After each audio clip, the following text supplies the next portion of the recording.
Aujourd'hui, à Action citoyenne durable, je reçois Olivier Brière de Saint-Camille qui va nous parler du plan de développement de communautés nourricières. Alors, bonjour Olivier.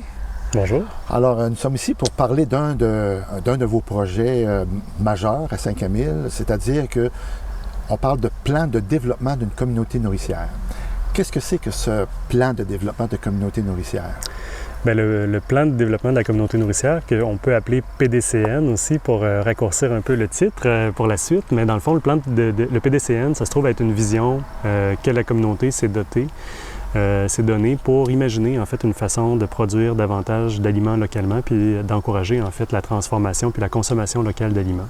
Donc c'est de revoir ensemble avec la population puis les organisations locales, les entreprises, la façon dont on peut mieux agencer en fait des potentiels pour être un petit peu plus autonome au niveau alimentaire. Ah, super. Et puis les principales étapes qui vont vous mener à ça, ce plan-là, de quelle façon que vous les faites, ces étapes-là?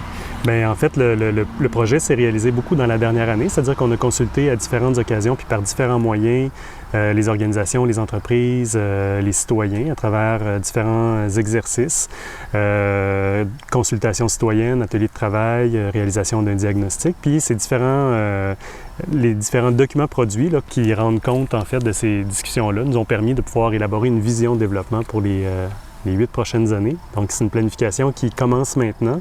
Puis là, on est vraiment rendu à ce moment-ci à entreprendre vraiment des actions en lien avec le PDCN. Donc, l'idée, c'est vraiment de tomber sur le terrain puis de faire une différence finalement en matière d'action pour avoir une communauté qui est davantage nourricière, davantage à l'affût finalement de répondre à des besoins alimentaires locaux. Je sais qu'on n'est pas tellement rendu loin nécessairement dans ce plan-là, mais tu parles déjà d'actions. Est-ce que tu peux déjà mentionner quelques actions qui sont en train de se mettre en place? Bien oui, dans le fond, on se trouve actuellement déjà sur les lieux de l'école primaire de Saint-Camille. Puis c'est un des acteurs qui est important dans les grands axes qui vont être soutenus par le PDCN notamment. Il y a la question de l'éducation, puis l'école est un des acteurs vraiment importants. Dans la prochaine année, il va y avoir tout un calendrier d'activités qui va se faire avec l'école pour aller cueillir. Bien, en fait, on voit des jardins qui ont été implantés en juin dernier, des jardins, des plates-bandes, des arbustes fruitiers. Donc, il y a toute une dimension de production qui se fait à l'école. Les élèves vont être appelés aussi à aller cueillir des aliments directement chez les producteurs, faire la transformation avec des différents citoyens ou des aînés du village, puis expérimenter comme ça, tout ça, faire un rapprochement avec les activités agroalimentaires, si on veut, là, du territoire. Donc ça, c'est des actions qui s'entreprennent dès cette année. Il y a des projets, des très gros projets très structurants comme le projet de centre de transformation puis de conditionnement de Culture Innove qui va s'amorcer cet automne, qui va augmenter les capacités d'entreposage puis de transformation à l'échelle du territoire de la MRC des Sources au niveau agroalimentaire. Donc ça, c'est vraiment des projets qui sont très structurants. Puis finalement, il y a plein d'actions citoyennes aussi qui se greffent à travers tout ça, donc plein de réflexions qui sont en cours pour des projets qui visent à faciliter, par exemple, un meilleur accès à des connaissances ou à des équipements particuliers. Donc, des fois, c'est ce qu'on a vu dans les sondages qu'on a fait auprès de la population. Les gens sont très, très ouverts à jardiner davantage ou à aller cueillir des champignons ou des choses comme ça, mais souvent, le frein, c'est « je ne sais pas comment le faire ». Donc, on va aussi organiser à travers la programmation des loisirs une série d'activités ou d'ateliers pour augmenter les compétences puis les connaissances chez les citoyens. Quand on parle d'une plus grande autonomie alimentaire, tu l'as bien décrit, on parle aussi d'une plus grande équité dans l'accès des aliments. Je pense que tu l'as souligné quand même un peu. Mais je vois aussi dans la description du projet, ça augmente aussi la résilience d'une communauté. Peux-tu en dire un petit peu en quoi ce plan-là pourrait augmenter la résilience? Bien, l'équité et la résilience alimentaire, c'est deux concepts qui sont importants d'avoir en tête dans les actions qui sont entreprises. On veut avoir une communauté qui est plus en mesure de réagir par rapport à des événements. Ça peut être, bien là, on le voit dans les derniers mois, là, l'augmentation du prix de l'essence, l'inflation.